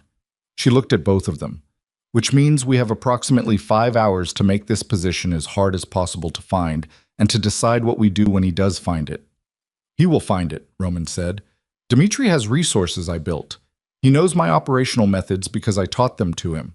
Whatever I would do in this situation, he knows to account for. Then we don't do what you would do, Elias said. Roman looked at him. If his playbook is built on predicting your moves, Elias said, with the flat practicality of a man who had spent 20 years outmaneuvering competitors who'd studied him, then the solution is to make moves he hasn't modeled, which means you're not the lead on the operational decisions tonight. He paused. I am. The room held the statement. Roman looked at Elias for a long moment. The full look, the kind Roman gave to things he was genuinely evaluating rather than just absorbing. Then he said, "What are you thinking?" "I'm thinking Voss has one primary objective and two secondary ones. The primary is neutralizing the case against him, which is now locked in the record and out of his reach. The secondaries are leverage and exit. He needs something to bargain with, and he needs a route that doesn't end in a federal cell." Elias moved to the table and sat. "If we take away his exit routes before he moves, he has nothing. And a man with nothing to trade is a man making desperate decisions, which is when he becomes visible." "How do you take away his exits?" Roman said. "His financial architecture. He's been building contingency accounts for years through the Shell network. I know this because our forensic accounting team spent 8 months tracing the flow of funds for Lena's case. There are 6 primary accounts we identified and 3 probable secondary ones." Elias looked at Roman. "You know about the secondary ones." Roman said nothing for a moment. "He didn't tell me about them directly, but I know his methods well enough to know where he'd put them." "Then you tell me the institutions. I make calls. By 5 a.m., those accounts are flagged to every financial intelligence unit that has jurisdiction." Elias's voice was precise and without drama. "He wakes up with no money and no exit. Then we let him come to us, on ground we've chosen." The room was quiet. Naomi said, "He'll know it was Roman." "Yes," Elias said. "That's the point." She looked at Roman. "Are you willing to give up the account information?" Roman's jaw was tight. She knew what this cost him. Not the money. Money had stopped being the point hours ago, but the structural knowledge, the architecture of the shadow life he'd built over 2 decades. Giving it up meant giving up the last instrument of leverage he had, the last piece of information that made him useful to anyone rather than just a liability to be managed. He reached into his jacket pocket and took out a small notebook, a physical notebook, paper, the kind that had no digital trace, and set it on the table in front of Elias. "Every account he could access," Roman said. "Institutions, routing numbers, the names of the cutouts he used for each one." He pulled his hand back from the notebook. "There's also a name on the last page, a man named Carver, who I believe is Voss's external contact for the kind of operation he's running tonight. He's done 2 previous jobs for the organization. If Voss is acquiring physical capability right now, it goes through Carver." Elias opened the notebook, looked at the last page. "I'll need Brandt's direct line." "You said you didn't trust—" "I don't trust his organization right now," Elias said. "I trust him. There's a difference." He looked up. "Naomi's been reading him for months. She trusts him. That's enough for me." She said, "He's clean." Elias nodded. He stood, took the notebook, and moved toward the kitchen to make calls where the signal was marginally better. Roman and Naomi were alone in the room with the lamp and the 2 sleeping boys. He looked at Daniel for a moment, then at Marcus. His face did something private and complicated that she chose not to watch. "You named one of them Marcus," he said. "After my father," she said. "Not you." "I know." A pause. "Still." She said nothing. He looked at her. "When this is over," he said, and then stopped and started again. "I'm not going to ask you for anything. I want you to know that. I'm not going to use tonight as—" He pressed his lips together. "I just want you to know I understand what I lost. Not the marriage. I mean what I actually lost. I understand it now in a way I didn't when it was in front of me." She looked at him for a long moment. The lamp threw a shadow across half his face. He looked older than he had this morning at the wedding, which felt like it had happened in a different era of history. "Roman," she said, "go watch the front." He held her gaze for one more second. Then he stood and went to the window. She leaned back and closed her eyes and pressed her fingers against her eyelids and existed for exactly 90 seconds without managing anything or deciding anything or preparing for anything. Just sat in the dark of her own skull and let it be what it was. Then her phone moved in her pocket. Not a call. A text from a number she didn't recognize, routed through nothing she could identify. 3 words. "I know where." She stared at it. Then a second message arrived, and the cold that moved through her chest when she read it was the specific cold of a person who has just understood that the perimeter they thought they were building had already been found from the outside, and that the 5 hours they believed they had was a number that no longer meant anything because outside in the dark of the western Illinois farmland, past the windbreak of pines that Roman had believed no one knew about, something was already moving toward the gravel drive, and the boys were asleep on the couch, and Elias was in the kitchen with Roman's notebook, and Roman was at the window with his back to the room. And the second message said only, "Send him out or I send someone in." She showed Roman the phone. He read the two messages. His face did not change in any way that someone who didn't know him would have noticed. His jaw tightened by a fraction, and his breathing changed rhythm once and then steadied. He handed the phone back without speaking and looked at the window. At the dark beyond the glass, the pine windbreak a black mass against a slightly lighter sky. No moon. "How many?" he said. "I don't know. Carver works in pairs. Always has." He turned from the window. "Two outside minimum. Voss won't be with them. He doesn't do his own physical work. He'll be close enough to verify, but not on the ground." "Then he's watching." "Yes." She went to the kitchen doorway. Elias was at the table with Roman's notebook open and his phone to his ear, speaking in a low voice to someone she assumed was Brandt. He saw her face and stopped mid-sentence and said into the phone, "Hold," and looked at her. She showed him the screen. He read it. His eyes came up to hers, and she saw it move through him.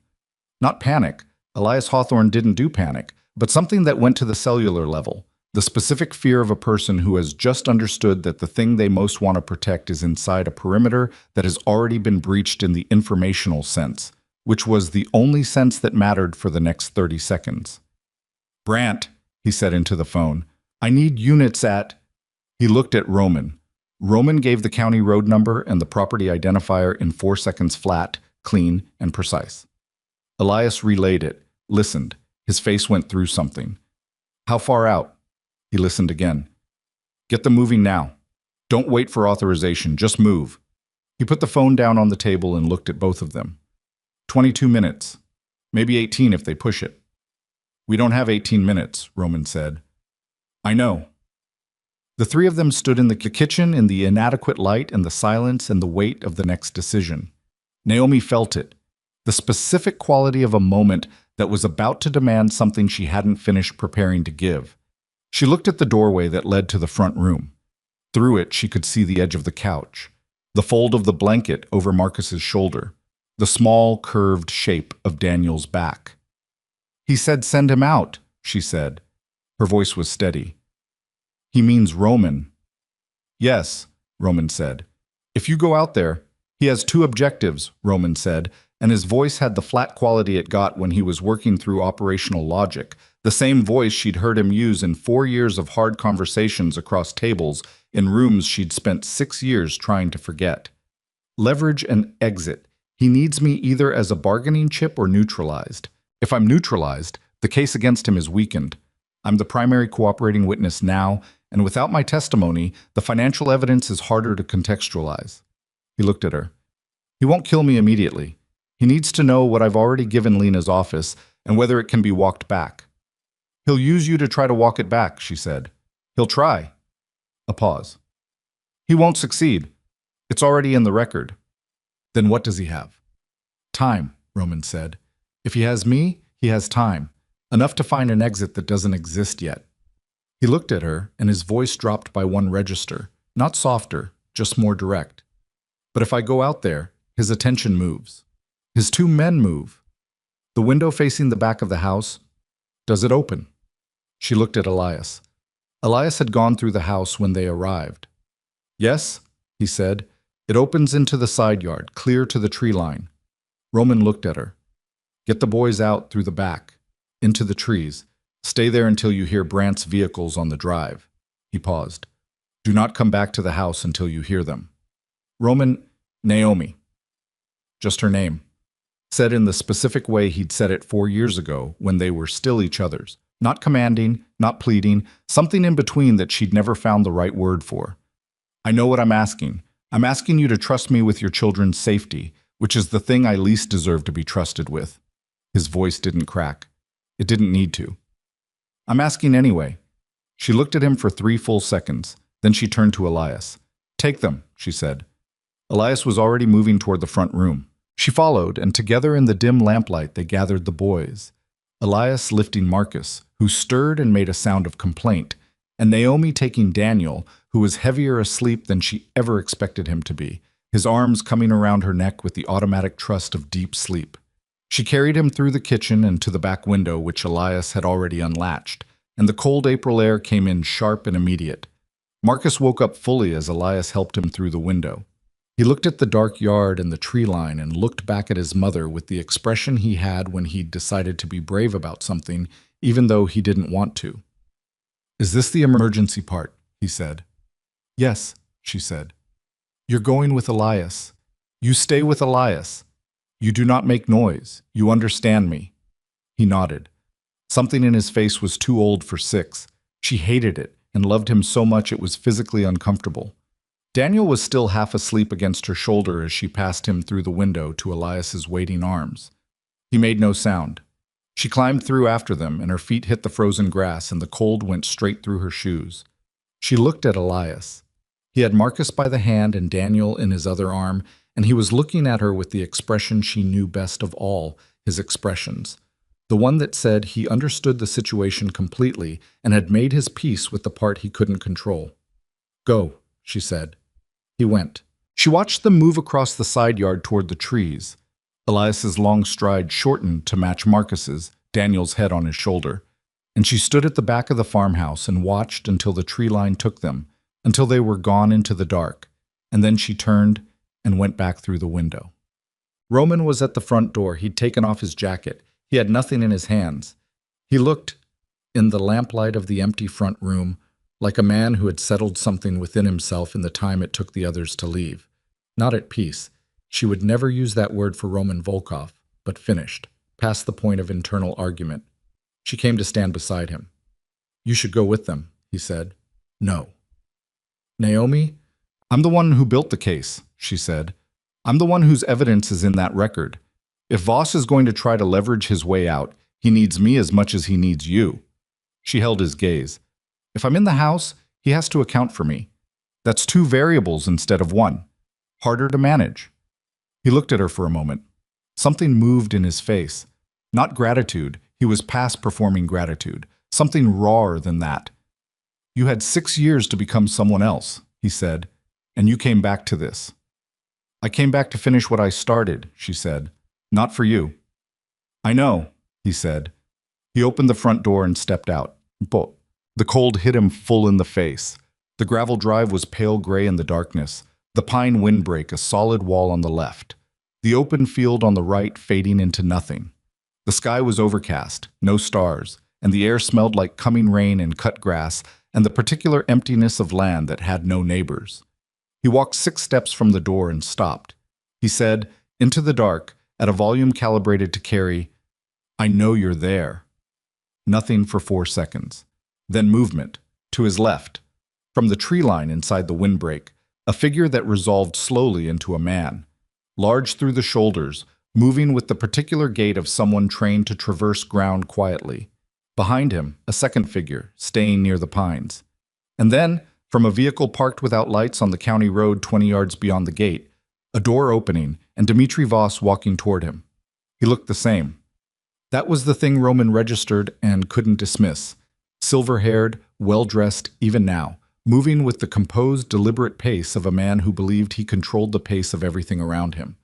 He'd had 20 years to build that walk, and it was convincing even now, maybe especially now, when Roman knew exactly what lived behind it. Voss stopped 10 feet away. "Roman," he said. The warmth in his voice was the same warmth it had always been, the warmth of a performance so long sustained that it had begun to resemble the real thing. "Dmitri," Roman said. They looked at each other across 10 feet of gravel in the April dark, 2 men who had built something together over 2 decades and who were now standing in the wreckage of it at 1 o'clock in the morning on a property that didn't exist on paper, and the specific quality of the silence between them was the silence of shared history that had rotted at the root. "You signed the declaration," Voss said. "I did." "That was a mistake." "Probably," Roman said. "I've made a lot of them." Voss studied him. "You could still walk away from this. The declaration isn't testimony. If you recant, if you tell Park's office that you signed under duress, that Naomi Carter coerced you—" "No," Roman said. A pause. "Roman. Dmitri." His voice was quiet and final. "Stop." Voss's composure held. It always held. That was his particular discipline, the ability to absorb reversal without surfacing it. "Then what do you want?" he said.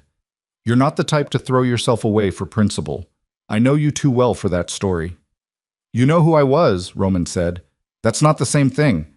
Something shifted in Voss's face, fractional, a recalculation. "The boys," Voss said. Roman's chest tightened, but his face showed nothing. "I know about them," Voss said. "I've known since this afternoon. 6 years old, identical." He paused. "Yours, I assume, given the timing." He tilted his head slightly. "That's leverage I didn't anticipate. I'll give you that. But it is leverage." "Touch them," Roman said, and his voice had changed register in a way that had nothing to do with performance. "And there is nothing left of you. Not the money, not the exits, not the contacts, not the agreements. I will burn every structure you've built to the ground before they take me in, and I will do it with enough left over to make sure you have nothing to bargain with. I have been preparing for a version of this conversation for 20 years, and you should factor that in before you finish your sentence." Voss was quiet. "You built this," Roman said. "Not me. You built the lie about Naomi. You built the file on Hawthorne. You built the internal case that kept me looking in the wrong direction for 8 years while you used my organization to run your own operations through it." His voice was even. "I was your cover. My name, my reputation, my network. You used all of it to build something that had nothing to do with what I thought I was protecting." He paused. "And you turned me against the one person who saw it clearly enough to stop you." Voss said carefully, "You were always going to believe what confirmed what you already feared. I didn't create that. I used it." "I know," Roman said. "That's on me. That's going to be on me for a long time." He paused. "But it ends here." From behind him, through the open door of the farmhouse, a light went on in the kitchen. Voss's eyes went to it. His jaw moved. And then Naomi stepped out the front door. She came to stand beside Roman, and she held her phone at an angle that Voss could see. The screen showing an active call, the timer running, the name displayed. Brandt, U.S. Attorney's Office. "He's been listening for 4 minutes, she said. Her voice was the voice she used when she had already finished being afraid of something. "Everything you just said is on federal record. The reference to the boys as leverage is going to be particularly useful." Voss looked at her. And what crossed his face in that moment was not the composure, not the performed warmth, not the calculation. It was something older and less managed, something that had been underneath all of it for 20 years. She'd wondered what he looked like when the structure came down. Now she knew. He looked like what he was, a man who had spent his life engineering other people's fears because his own were too large to examine. "This was always going to end," she said. "You knew that. You're too intelligent not to have known it.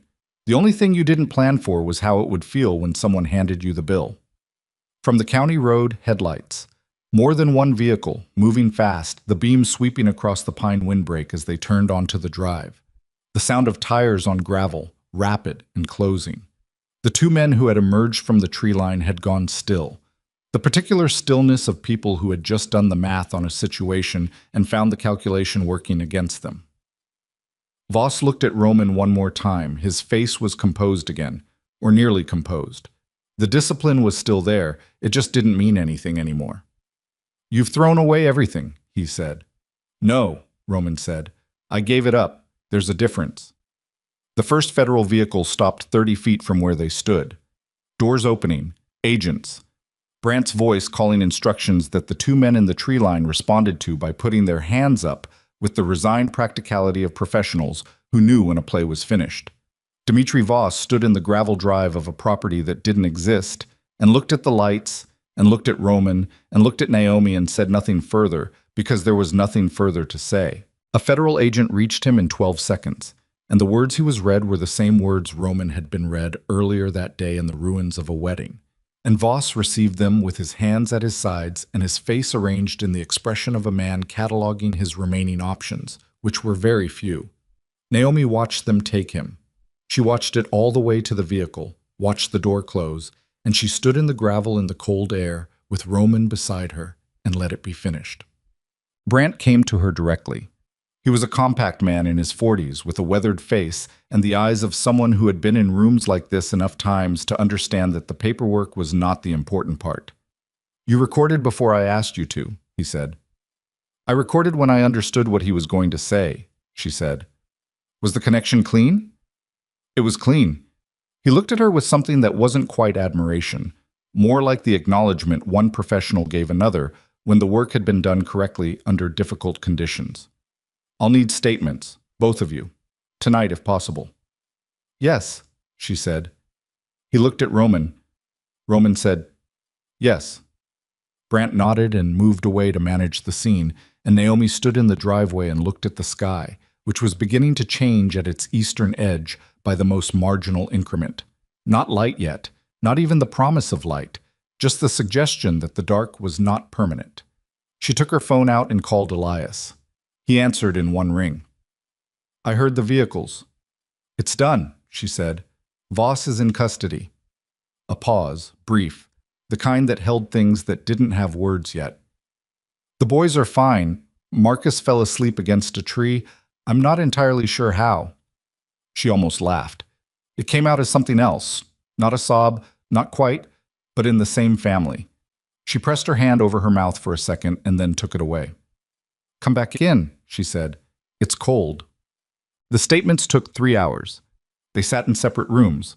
Naomi in the farmhouse kitchen, Roman in the front room, Brant's agents moving between them with the systematic thoroughness of people who understood that the quality of documentation in the next 6 hours would determine the quality of every legal proceeding for the next 3 years. Naomi went through it all. The marriage years, the evidence she'd gathered, the decision to leave, the 6 years of building the case from the outside, the meeting with Lena Park, the wedding, the apartment on Superior, the farmhouse, the phone messages, the recording. She was thorough and she was precise and she did not editorialize and she did not perform.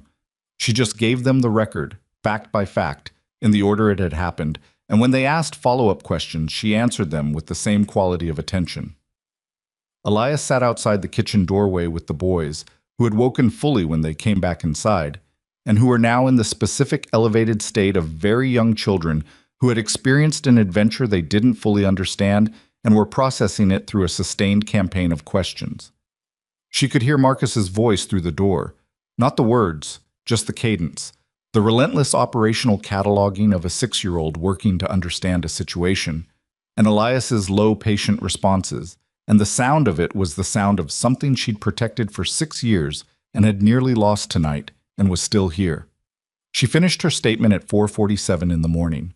She walked out of the kitchen, and Elias looked up from the couch where he was sitting with Daniel asleep across his lap and Marcus leaning against his arm, awake and owl-eyed. Elias looked at her face and read it the way he always read her face, completely and without asking for more than what she was showing. Done, she said. He nodded. She sat beside Marcus and put her arm around him, and he leaned into her with the totality of small children. No reservation, no performance. Just the full weight of himself against her side. Mom, he said. Yeah. Is the man who was outside going to come back? No, she said. He's not coming back. Marcus considered this for a moment in the thorough way he considered things. Did Dad make him go away? She went still for a second. She looked at Elias over Marcus's head. Elias's face was very careful. Elias helped, she said. The other man. The one who came with us. Marcus's voice was matter-of-fact, a child reporting an observation. He went outside and then the police came, so he made them come. She didn't answer immediately. She looked down at the top of his head, the familiar close-cropped hair, the curve of his skull, and she felt the full complexity of what the next years would require from her settle across her shoulders like a physical weight, not unbearable, just real. He helped, she said finally. Yes. Marcus nodded, apparently satisfied with this accounting, and went back to watching the room. Roman left at 5:15. 2 of Brant's agents drove him. He would be processed formally at the federal building. The voluntary cooperation entered into the record, the first of what would be many sessions with Lena Park's office beginning at 9 a.m. He had surrendered the notebook. He had surrendered the account information, the names, the property records, the operational history of 20 years. He had kept nothing back, which Brant had noted with the specific expression of someone who had sat across from a great many people in Roman's position and rarely seen it done this way. He came to the door before he left. Naomi was standing in the kitchen doorway, her arms crossed, watching the sky through the back window beginning to concede to the first pale evidence of morning. She heard him stop behind her and she turned. He looked exhausted in a way that had nothing to do with the hour. The kind of exhaustion that came from a long internal structure finally coming down. All that weight, once held by tension, now lying where it had fallen. "I'm going to tell them everything," he said. "However long it takes, however much it costs." "I know," she said. "About the twins." He stopped. "I'm not going to make a claim. I want you to know that. Whatever I am to them, if anything, is a conversation for years from now when they're old enough to have it on their own terms." He paused. "I'm not taking anything from you. I don't have the right." She looked at him. In the early gray light coming through the window, he was simply a man. Not the thing she'd loved, not the thing she'd fled, not the figure she'd spent 6 years carrying in the architecture of her anger. Just a man who had done serious damage and was going to spend the rest of his life paying for it in the only currency that mattered. "Roman," she said. He looked at her. "You did the right thing tonight. I'm not going to dress it up more than that, and I'm not going to pretend it cancels anything, but it was the right thing." She held his gaze. "That's yours. Whatever happens next, you did that." He held her gaze for a long moment. His jaw moved once. "Take care of them," he said. "I always have," she said. He nodded once, turned, walked out the front door and got into the federal vehicle, and she listened to the gravel shift under the tires and the sound diminish down the county road and then disappear entirely into the morning. The months after moved slowly and then all at once. Dmitry Voss entered a not guilty plea that his defense team abandoned 6 weeks into discovery, when the scope of Naomi's documentation became fully visible to them in the record. He took a deal that was worse than anything he'd have accepted if he'd walked into Lena Park's office voluntarily, which was the way those things went when they went that way. The corrupt federal transfer agents were identified and prosecuted separately. The inside contact in Brandt's organization turned out to be a clerk who had been under Voss's financial influence for 3 years. Someone low enough in the hierarchy that the damage was containable. Someone who had made a decision that had seemed small at the time and had not stopped being small until it suddenly was enormous. Marcus Hale, Roman's attorney, was disbarred. He did not go to prison because the specific nature of his involvement fell into a jurisdictional gap that Lena Park found genuinely frustrating, and that resolved itself in the way those things sometimes resolved, which was to say, incompletely, and with the particular injustice of watching a man walk away from consequences he'd earned. Roman began his sentence in September. The federal minimum security facility was 4 hours from Chicago, which was a number that meant nothing to her, and that she refused to assign meaning to. She gave notice at Lena's in July. She'd been planning to do it for a year, and the events of April simply clarified the timing. She took a position with a nonprofit legal organization that worked with survivors of domestic financial fraud.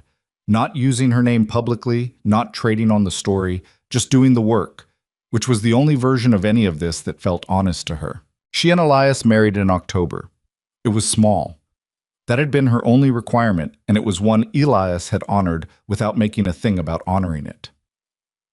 12 people in the backyard of the house, friends, Margaret, 2 colleagues from the nonprofit, Lena Park, who had become, over the course of everything, something closer to a friend than a professional contact.